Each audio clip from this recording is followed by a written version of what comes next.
बिस्मिल्लाहिर्रहमानिर्रहीम सल्लल्लाहु अला मुहम्मद सल्लल्लाहु अलैहि वसल्लम। अस्सलामु अलैकुम, welcome to my YouTube channel. तो आज का हमारा नया टॉपिक कि हमारी दुआएं कबूल क्यों नहीं होती। तो सबसे पहली बात हमारे लिए ये जानना ज़रूरी है कि हमारी दुआएं जो या तो काफ़ी टाइम ले रही हैं कबूल होने में, या हमारी दुआएं कबूल ही नहीं होती। तो पहली बात यहाँ पे काबिल गौर ये है कि दुआएं कबूल होती हैं, दुआएं सारी कबूल होती हैं, लेकिन अल्लाह ताला ने उनकी 3 कंडीशंस बताई हैं। एक ये कि जो आप मांगते हो आपको फ़ौरन अता कर दिया जाता है। दूसरी ये कि आपकी हक़ में वो चीज़ बेहतर नहीं होती और अल्लाह ताला आपको उसका नेमुल बदल अता कर देते हैं।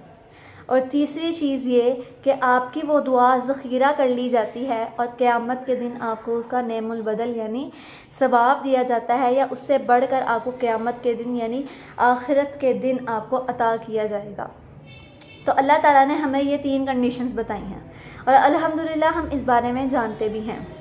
लेकिन अब ये बात जो हमारी दुनिया में ही कबूल होने वाली दुआएं हैं, हमें ऐसा लगता है कि वो कबूल नहीं होती। वो इसलिए कबूल नहीं होती क्योंकि हमें मांगने का सलीका नहीं आता। ठीक, मांगने का भी एक प्रॉपर तरीका होता है, और जब आप अल्लाह यानी कायनात के मालिक से मांग रहे हैं तो हमें उसके लिए पूरी एक तरीका हमें कुरान पाक में हमारे नबी ने हमें बताया है, अल्लाह ताला ने ख़ुद हमें तरीका बताया है। तो हमें उस तरीके से दुआ मांगनी चाहिए।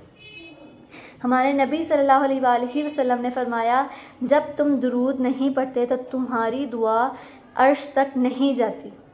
जब भी आप दुआ मांगे तो उसके शुरू में और आखिर में दुरूद पाक ज़रूर पढ़ा करें।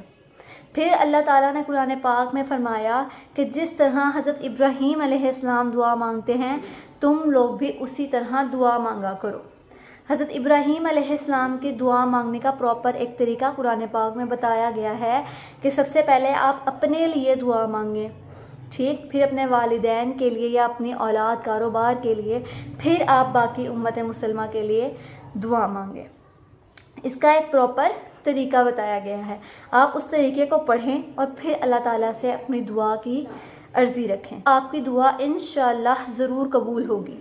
अल्लाह ताला फरमाते हैं कि इंसान जहाँ भी जिस तरह भी जिस भी हालत में बैठा हो, अगर वो मुझसे दुआ मांगता है तो मैं उसकी दुआ को ज़रूर कबूल करता हूँ। अल्लाह ताला फरमाते हैं कि जब एक मोमिन हाथ उठाता है तो मुझे हया आती है कि मैं उसके हाथ खाली कैसे लौटा दूँ। तो हमारी ऐसा नहीं है कि हमारी दुआएं कबूल नहीं होती, हमारी दुआएं सारी कबूल होती हैं। और यहाँ पे काबिल गौर बात मोमिन, अल्लाह ताला ने फरमाया जब मोमिन होगा वो शख्स, तो क्या उसको दुआ मांगने का तरीका नहीं आता होगा। और बात ये भी है कि जो लोग दुआएं मांगते हैं वो दुनियावी लिहाज से दुआ मांगते हैं। अल्लाह ताला हमें घर दे दे, गाड़ी दे दे, बंगला, पैसा, ये चीज़ें, या सेहत दे दे, या कोई भी दुनियावी चीज़ के लिहाज से वो दुआ मांगते हैं। तो हमें अपनी आखिरत के लिए भी दुआ मांगनी चाहिए, हमें अल्लाह की मोहब्बत के लिए भी दुआ मांगनी चाहिए। हमें इन सब चीज़ों को भी अपनी दुआओं में ऐड करना चाहिए। जब हमारी दुआएं कबूल होंगी तो हमारा आखिरत का बेड़ा भी पार हो जाएगा। तो हमें इन छोटी छोटी बातों का ख्याल रखना चाहिए, इंशाअल्लाह हमारी दुआएं ज़रूर कबूल होंगी। तो ये था हमारा आज का टॉपिक। मिलते हैं इंशाअल्लाह नेक्स्ट वीडियो के साथ। अस्सलामु अलैकुम।